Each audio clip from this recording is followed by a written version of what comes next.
Hi everyone and welcome back.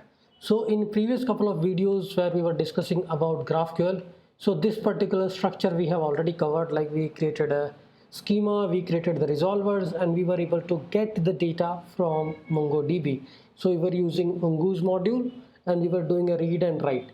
We did it with the cat service, but you can increase a number of models in the MongoDB and you can do the same queries and mutations and write the methods.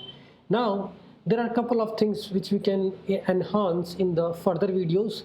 First of all, splitting these resolvers into the multiple chunks. All right, we don't want to write all the resolvers in a one particular file, right? All the particular resolvers, all the particular definitions. So let's say we can define them in a separate models. Same thing we can do with the types. These types also can be splitted, like user types will go in the user folder, customer type will go into the customer folder, product type will go into the product type. And similarly, we will create their resolvers in a separate folder, and then we will combine them to the root resolvers and the root query. This is our next plan.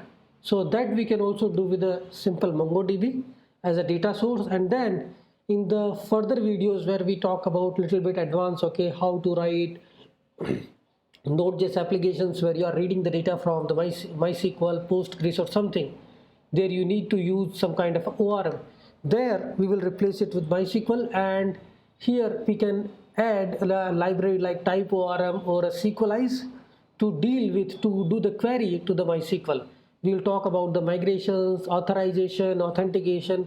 Currently every user is allowed to make a call, right?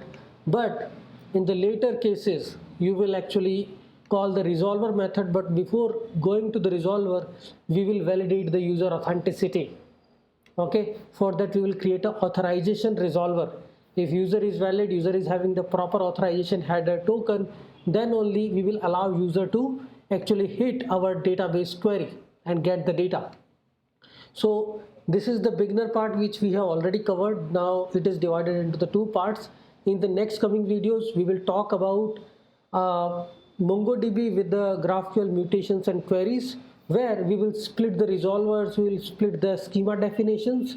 That is you can call it as a step or phase 2. In phase 3 we will talk about full-blown applications like blog, user command, multiple entities will be there in the MySQL, and you will be doing the queries and mutations from the GraphQL client. Okay, so that is the next target for coming videos. Okay, so stay tuned guys. Thanks everyone.